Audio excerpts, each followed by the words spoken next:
हाँ जी, नमस्कार प्यारे साथियों, कैसे आप सभी। एक बार फिर से आप सभी का स्वागत है अपने योद्धा सीरीज में। प्यारे दोस्त, हमारी जो ये सीरीज चल रही है, इस सीरीज के अंदर हमारा भाग 6 आ चुका है, एपिसोड 6 आ चुका है, जिसके अंदर वाद्य यंत्र नामक क्या है टॉपिक आ चुका है। अपने किले पढ़ लिए, अपने आभूषण पढ़ लिए। अब आभूषण के बाद में हमारे क्या रहता है भैया, रहता है वाद्य यंत्र। एक बार आंख घुमाएंगे, सीधी बात करेंगे, सीधी फैक्ट टू फैक्ट बात करेंगे। वाद्य यंत्र देखो भैया, ढोलक, मंजीरा और बजे हैं। और सबसे पहली बात करते हैं वाद्य यंत्रों के प्रकार। प्यारे दोस्त, वाद्य यंत्रों के प्रकारों के अंदर सबसे पहली बात आती है, वाद्य यंत्र को 4 प्रकार है। तत्वाद्य यंत्र, तत्वाद्य यंत्र के अंदर क्या होते हैं, तार बने होते हैं। क्या होते हैं, तार होते हैं। सुशीर के अंदर बात करें तो हवा हवा या फिर फूंक मारकर ध्वनि उत्पन्न होती है। हवा या फिर फूंक मारने से ध्वनि उत्पन्न होती है। अवनद, अवनद का मतलब होता है चमड़े से मढ़ा हुआ होगा या फिर खाल से मढ़ा हुआ होगा। फिर घन के अंदर क्या है, घन के अंदर धातु का बना होगा और साथ ही साथ में आपस में टकराने से क्या आएगी, आवाज आएगी। यानी कि अपने वाद्य यंत्र के प्रकार में कितने प्रकार, 4। मेरे साथ बोलेंगे। पहला प्रकार तत्वाद्य यंत्र, दूसरा प्रकार सुशीर वाद्य यंत्र, तीसरा प्रकार घन वाद्य यंत्र और चौथा प्रकार अवनद वाद्य यंत्र। होगी बात कंप्लीट। चले अगली बात की तरफ। तत्वाद्य यंत्र के अंदर कौन कौन से वाद्य यंत्र आते हैं, एग्जाम की दृष्टि से बड़ा महत्वपूर्ण सवाल रहता है कि एकतारा, सारंगी, रावणहत्ता, कमाचा, निम्न में से कौन सा वाद्य यंत्र तत्वाद्य यंत्र की श्रेणी में नहीं आता है। एक आध अलग दे दिया जाएगा। तो कहने का मतलब सवाल पूछने का तरीका होता है। एकतारा के अंदर एक तारा होता है, सारंगी, रावणहत्ता, कमाचा, तंदूरा, जंतर, भपंग, रबाज और रबाब और चिकारा, सुरिंदा और दुका को, ये क्या होते हैं, ये तत्वाद्य यंत्र की श्रेणी में आते हैं। कौन से वाद्य यंत्रों की श्रेणी में आते हैं, तत्वाद्य यंत्रों की श्रेणी में आते हैं। प्यारे दोस्त, अगली बात करते हैं सुशीर वाद्य यंत्र। मैंने आपको बताया कि जिस प्रकार से अपने पूंगी होती है, फूंक मारने से बजती है, सहनाई होती है, फूंक मारने से बजती है, बीन होती है, फूंक मारने से बजती है, उसी प्रकार से सुशीर के अंदर बात करते हैं अलगोजा, बांसुरी, सहनाई, पूंगी, शंख, सिंगी, बांकिया, मशक, भंगल, शतारा, नागफणी, नड़, मोरचंग, कर्णा, तुरही, मुरला और सुरनाई। ये क्या होते हैं, ये अपने होते हैं सुशीर वाद्य यंत्र। आगे बात समझ में दोस्त। चलो अगली बात करते हैं, अच्छी तरीके से एक एक बातें समझना है। तीसरा है अवनद वाद्य यंत्र। ढोल, ढाक, ढोलक, डमरू, डफ, मादल, मृदंग, पकावज, पाबूजी के माटे। पाबूजी के माटे कैसे होते पता है, इस प्रकार के बने होते हैं। नौबत, नगाड़ा, चंग, खंजरी, तासा, धौसा, दमामा और घेरा। ये क्या रहते हैं, ये रहते हैं अवनद वाद्य यंत्र। यानी कि लकड़ी के या फिर धातु के बने होंगे, लेकिन इसके जो साइड वाले भाग है या फिर एक भाग होगा वो बकरे की खाल का या फिर उसके चमड़े का क्या होता है, मड़ा हुआ होता है, जिस पर पीटने से या तो डंडे से या फिर हाथ के इस भाग से, ताल से क्या होगा, ध्वनि उत्पन्न होगी। चौथी बात करते हैं घन वाद्य यंत्र। आप सभी को पता होना चाहिए, जैसे घंटी, टंकोरा, ये क्या होते हैं, घंटा, ये सब किस में आते हैं, घन वाद्य यंत्र के अंदर आते हैं। धातु से बने होंगे और आपस में टकराने से आवाज आएगी। आपस में टकराने से क्या आएगी, आवाज आएगी। मंजीरा, झांझ, थाली, चिमटा, घंटा, झालर, घुंघरू, भरनी, घड़ा, करताल, खड़ताल, रमझोल और गुरालियो। कहने का मतलब क्या है, ये क्या हो गए, वाद्य यंत्रों के प्रकार हो गए, वाद्य यंत्रों की श्रेणियां हो गई। अगले हम बात करते हैं तत्वाद्य यंत्र के अंदर। अगली हम किसकी बात करेंगे, तत्वाद्य यंत्र के अंदर कौन कौन से वाद्य यंत्र जिनकी मुख्य मुख्य बातें कर सकते हैं। सबसे पहली बात आती है सारंगी की। प्यारे दोस्त, सारंगी सर्वश्रेष्ठ तत्वाद्य यंत्र है। पहला सवाल यहीं से बनता है कि तत्वाद्य यंत्र में सर्वश्रेष्ठ वाद्य यंत्र कौन सा है। तब एक चीज का ध्यान रखना मेरे दोस्त, वो कौन सा रहेगा, सारंगी रहेगा। निर्माण सागवान, रोहिड़ा और केर की लकड़ी का बना हुआ होता है, क्या, सारंगी। वादन गज से होता है। गज क्या होता है, गज क्या होता है, गज इस प्रकार की धनुष आकृति का होता है, जिसके अंदर ये तार बना हुआ, तांत या फिर आंत का, ये बात ध्यान रखना।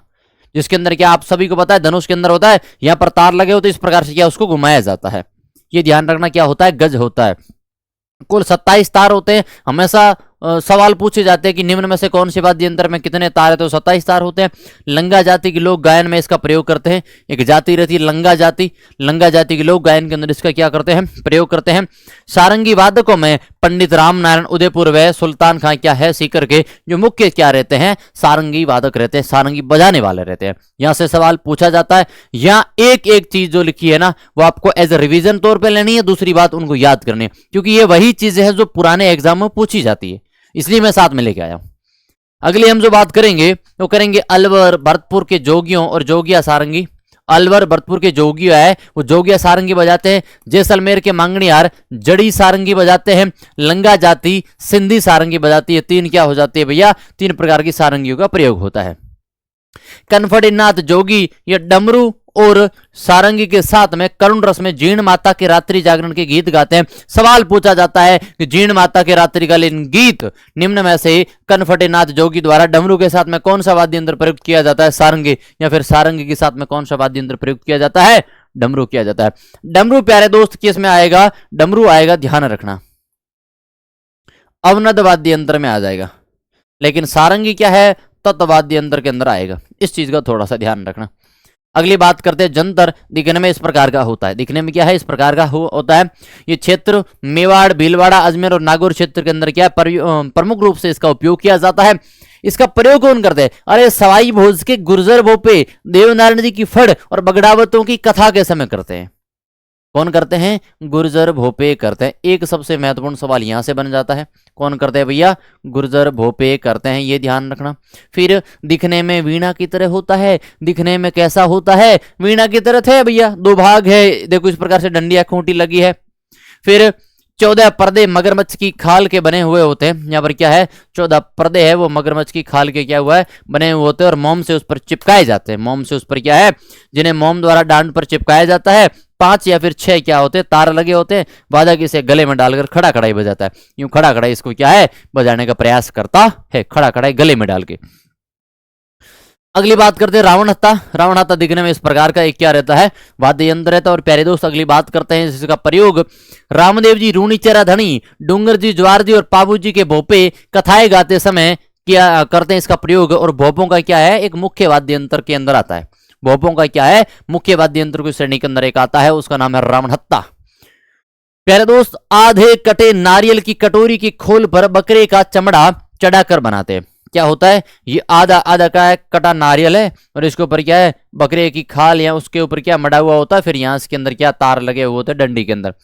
और बाल वाले तार को पुखवाज कहते हैं। ये जो बाल वाले तार है पुखवाज कहते हैं। और लकड़ी की जो खूंटियां होती है जिसे मोरनियां कहते हैं। ये जो लकड़ी की खूंटियां हैं उसे मोरनियां कहते हैं, उसे क्या कहते हैं, मोरनियां कहते हैं। और तारों को क्या कहते हैं, पुखवाज कहते हैं। लो जी, पुखवाज कहते हैं। ये बातें ध्यान रखना। तार कितने होते हैं, कुल मिला के 9 तार होते हैं।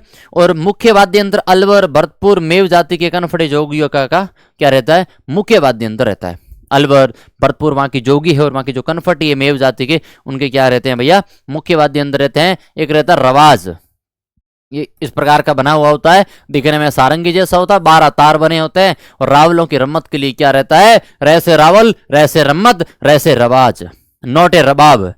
फर्क है भैया, फर्क है, इस चीज का ध्यान रखना। एक तारा गोल तुंबे में बांस की डंडी में खूंटी लगाकर 2 तार कस दिए जाते हैं, ये ध्यान रखना। लेकिन एक हाथ में पकड़कर क्या है, बजाते हैं, दूसरे हाथ से करताल बजाते हैं। और आदि वाद्य यंत्र यानी कि नारद मुनि के पास में ऐसा ही वाद्य यंत्र है। आदि का मतलब होता है प्राचीन। आदि का मतलब क्या होता है, प्राचीन। आदि का मतलब मुख्य रूप से क्या होता है, प्राचीन होता है। तो उस आदि वाद्य यंत्र के अंदर आपने देखा हो नारद मुनि के पास में नारायण नारायण, एक तो हाथ में इस प्रकार से बजाते हैं, दूसरा हाथ के अंदर क्या होता है, ये वीणा टाइप दिखने के अंदर होता है। उसे ये ध्यान रखना, उसे क्या कहते हैं, एक तारा कहते हैं। इसके अंदर सबसे महत्वपूर्ण बात लिखा देता हूं, बपंग ये तुम्बे से बना डमरू जैसा होता है। ये क्या होता है, डमरू जैसा होता है। डमरू जैसा हुआ होता है लेकिन डमरू है नहीं, डमरू जैसा होता है।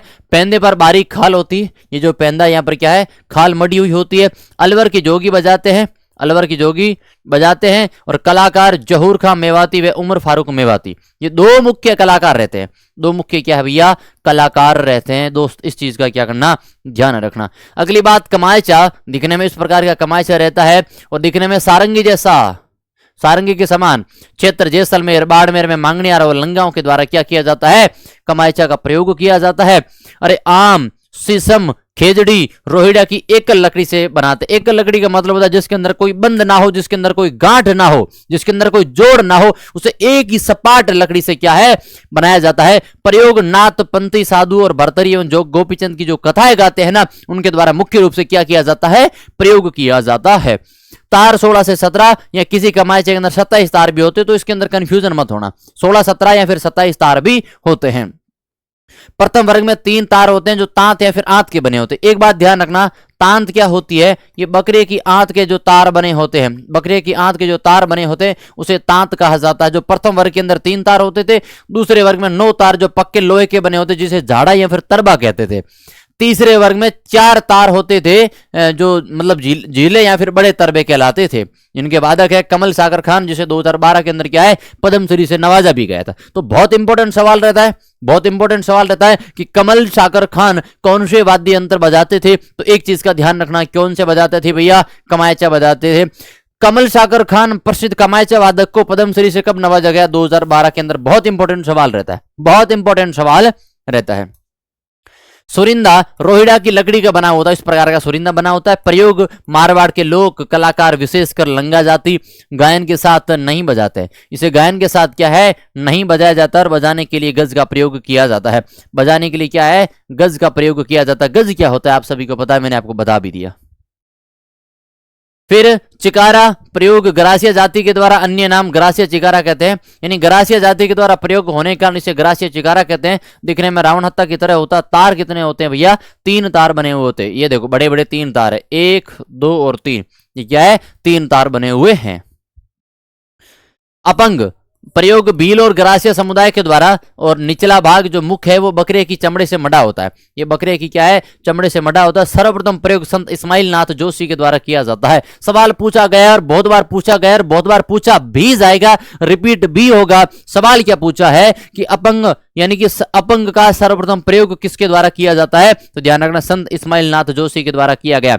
आपसे प्यारे दोस्त अंतिम रहता है रबाब। प्रयोग भाट अथवा रावल जाति के द्वारा, दिखने में सारंगी जैसा होता है परंतु उसमें कुछ मायने से क्या होता है, भिन्न होता है। भाई दिखने में तो सारंगी जैसा होता है लेकिन कुछ मायने के अंदर क्या है, भिन्न है। इसमें 5 तार होते हैं, 4 तार तांत के बने होते हैं और 1 तार लोहे का बना हुआ होता है। वाद्य नखवी से, नखवी का मतलब होता है या नाखून के पास में चढ़ा हुआ होता है तीखा सा, उसे क्या किया जाता है, बजाया जाता है। और क्षेत्र अलवर टोंग और मेवाड़ इसका क्या रहता है, मूलतः क्षेत्र रहता है। इस चीज का ध्यान रखना। प्यारे दोस्त याद कैसे रखना है, तो उसकी लिए एक ट्रिक भी बनाई है मैंने, एक ट्रिक भी बनाई है, तो उस ट्रिक को थोड़ा सा याद रख लेना। तत्वादी अंतर को याद कैसे करेंगे कि रावण गुजरी चिट्ठू नभ तक साईं के रब का सुर दो। इस प्रकार से एक एक वर्डों का प्रयोग करके आप क्या है इसको याद भी कर सकते हो। भाई ट्रिक उनके लिए जो चाहते हैं, जिनको याद होता है ट्रिक से। कुछ ऐसे लड़के भी है, कुछ ऐसे प्यारे दोस्त भी है जिनको क्या है ट्रिक से चीजें याद नहीं होती, तो वो उसका प्रयोग ना करे। लेकिन क्या पता याद जिनको हो उनके लिए बेनिफिट हो जाए, इसलिए मैंने बता दी। फिर जादूगर को कैसे याद करना है, फिर जादूगर जैसे कि सुरनाई का जादूगर पेपी खान है, बपंग के जहूर खान मेवाती है, नगाड़े के रामकिशन सोलंकी जी है, ब्लू पोट्री का जादूगर कृपाल सिंह शेखावत रहते हैं। ये जादूगर से एक सवाल पूछा जाता बार बार, भैया इस चीज का थोड़ा सा ध्यान रखना। आजकल सवाल पूछा जाता मिलान का, तो जादूगर से मिलान का सवाल पूछा जा सकता है, कथन का सवाल पूछा जा सकता है, इस चीज का ध्यान रखना। कुंची का जादू राम गोपाल विजयवर्गीय, खड़ताल का सद्दी मांगनियार, रंग और रेखाओं का जादूगर बद्री नारायण जी सोनी रहते हैं। प्यारे दोस्त आपके लिए आपका भाई हमेशा लिखता हूं और आज भी लिखूंगा, आपका भाई आपको एक होमवर्क का काम देता है। आपका भाई आपको एक होमवर्क का काम देता है। उस काम के अंदर क्या रहता है, सबसे पहला और सबसे महत्वपूर्ण सवाल, बहुत इंपॉर्टेंट सवाल कि वाद्य यंत्रों के वर्गीकरण में एक तारा किस घराने से संबंधित है। जिसके अंदर एक तार बना है वो कौन से वाद्य यंत्र की श्रेणी के अंदर आता है, घन में आता है, तत्व में आता है, सुशीर में या फिर अवनत के अंदर। इसका जवाब कमेंट में दूंगे क्योंकि मेरे भाई को बात क्या है समझ में आई नहीं।